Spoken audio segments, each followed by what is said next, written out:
அறத்தை கற்றுக் கொடுத்த ஐயா வள்ளுவருக்கும், வீரத்தை என்னுள்ளே விதைத்த அண்ணன் பிரபாகரனுக்கும், தேசிய திராவிட கட்சிகளால் புழுக்களாக இருந்த தமிழக இளைஞர்களையும் புலிகளாக மாற்றிய அண்ணன் செந்தமிழன் சீமானுக்கும் வணக்கத்தை தெரிவித்து, நாம் தமிழர் கட்சிக்கு வாக்களிப்போம், நாளைய தலைமுறைக்கு வாழ்வளிப்போம் என்று தலைப்பை நாம் இட்டு நடத்தி கொண்டிருக்கிறோம். நாளைய தலைமுறை என்றால் நாம் தமிழர் கட்சி பிள்ளைகளுக்கு மட்டுமல்ல, உலகத்தில் எங்கெல்லாம் தமிழன் இருக்கிறானோ அவனுடைய நாளைய தலைமுறைகளுக்காக கட்சி நடத்தி கொண்டிருப்பதுதான் நாம் தமிழர் கட்சி. அவர்கள் ஒரு தலைப்பு வைத்திருந்தால் திமுகவுக்கு வாக்களிப்போம், திருவாரூர் குடும்பத்திற்கு வாழ்வளிப்போம், உதயசூரியனுக்கு வாக்களிப்போம், உதயண்ணாவை வாழ வைப்போம் என்று பேசுகிற ஒரு அவல அரசியலை தான் நடத்துவார்கள். இந்த நாம் தமிழர் கட்சி இந்த 13 ஆண்டுகளாக கட்டுத்தொகை பெறவில்லை, ஒரு கவுன்சிலர் சீட்டு கூட பெறவில்லை என்று சொல்லிக் கொண்டிருப்பதற்கு மத்தியில் எங்கள் தலைவரை போல் சொந்த நாட்டு மக்களை நம்பி போராடியது போல எங்கள் சொந்த இனத்தை நம்பி எவனிடமும் கூட்டணி பேசாமல் பேரம் பேசாமல் 36 லட்சம் வாக்குகளை பெற்ற ஒரு கட்சி அது நாம் தமிழர் கட்சி.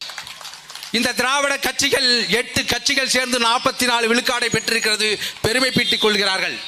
8ஐ 44 பெருக்கினால் 5 விழுக்காடு கூட அல்ல. 1.25 கோடி உறுப்பினரை வைத்திருக்கக்கூடிய இவர்களை விட சில உறுப்பினர்களை வைத்துக்கொண்டு, சில லட்சம் உறுப்பினர்களை வைத்துக்கொண்டு 8 விழுக்காடை பெற்ற கட்சி நாம் தமிழர் கட்சி. அதை தான் சாதித்திருக்கிறோம். இவர்கள் எல்லாம் வந்து செய்வோம் என்பார்கள், ஒன்றையும் செய்ய மாட்டார்கள். வரும்போதே செய்கின்ற ஒரு கட்சி என்றால் அது நாம் தமிழர் கட்சி தான். அப்படி என்ன வரும்போதே செய்தது? இதற்கு முன் பேசிய எனது உறவுகள் ஒருவர் கூட என் அண்ணனுக்கு பட்ட பெயர் வைத்து அவரே இவரே என்று மேடையில் பேசியதில்லை. முதலில் அரசியல் கூட்ட மேடையில் வாழ்க ஒளிய என்ற கோஷத்தை ஒலித்தது நாம் தமிழர் கட்சி.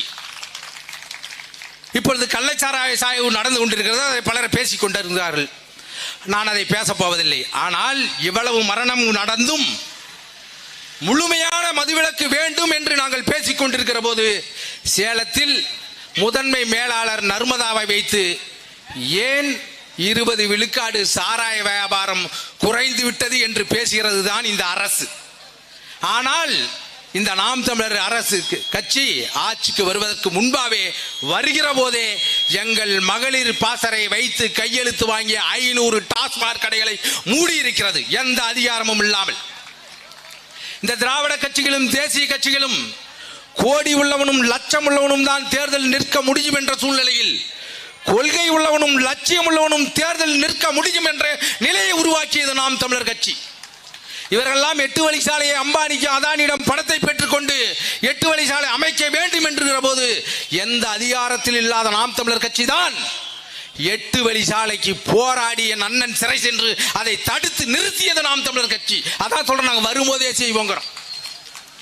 இத்தனை ஆண்டுகாலமாக சுதந்திரம் அடைந்து இந்த குடியரசு நாட்டை குடியார அரசு நாட்டாக மாற்றி 33 விழுக்காடுக்கு நீங்கள் பாராளுமன்றத்திலும் சட்டசபையிலும் போராடி கொண்டிருக்கிற போது 140 வருடங்களை கடக்க போகிற காங்கிரஸ் கட்சியும் 100 ஆண்டுகளை இப்ப கடக்க போகிற கம்யூனிஸ்ட் கட்சியும் 70 ஆண்டுகளை கடந்துவிட்ட திராவிட முன்னேற்ற கழகமும் 50 ஆண்டு பொன் விழாவை கொண்டாட அதிமுகவும் செய்யாத ஒன்றை பெண் விடுதலை இல்லையேல் மண் விடுதலை என்று போதித்த என் அண்ணன் பிரபாகரனின் தம்பி சீமான் தான் 50 விழுக்காடு பெண்களுக்கு தேர்தலிலே சீட்டு கொடுத்து நிற்க வைத்த கட்சி நாம் தமிழர் கட்சி. ஆகவேதான் சொல்கிறோம், நாங்கள் வரும்போதே செய்து கொண்டு வருகிறோம் என்று. அப்பா அம்மா பார்த்து பசங்களை இந்த கட்சிக்கு ஓட்டு போடு அந்த கட்சிக்கு ஓட்டு போடுனா அது திராவிட கட்சி.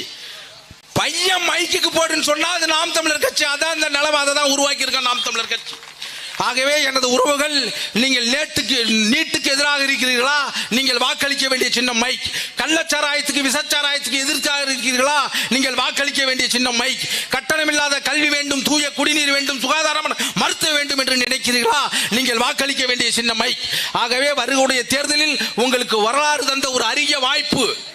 நீங்கள் திமுகவுக்கு வாக்களித்து இன்னும் ஒரு சாணி தட்டுவரை அனுப்பாமல் இந்த வரலாறு தந்திருக்க வாய்ப்பு தமிழின் முதல் எழுத்து ஆ என்ற பெயரை கொண்ட அபிநவ தமிழ் தேசின் விடுதலைக்கான ஒரு புலிக்குட்டியை அனுப்ப இந்த வாய்ப்பை மறந்து விடாதீர்கள். உங்களுக்கு வரக்கூடிய தேர்தலில் மைக் சின்னத்திற்கு வாக்களியுங்கள். கூடிய விடைபெறும். நன்றி. நாம் தமிழர்.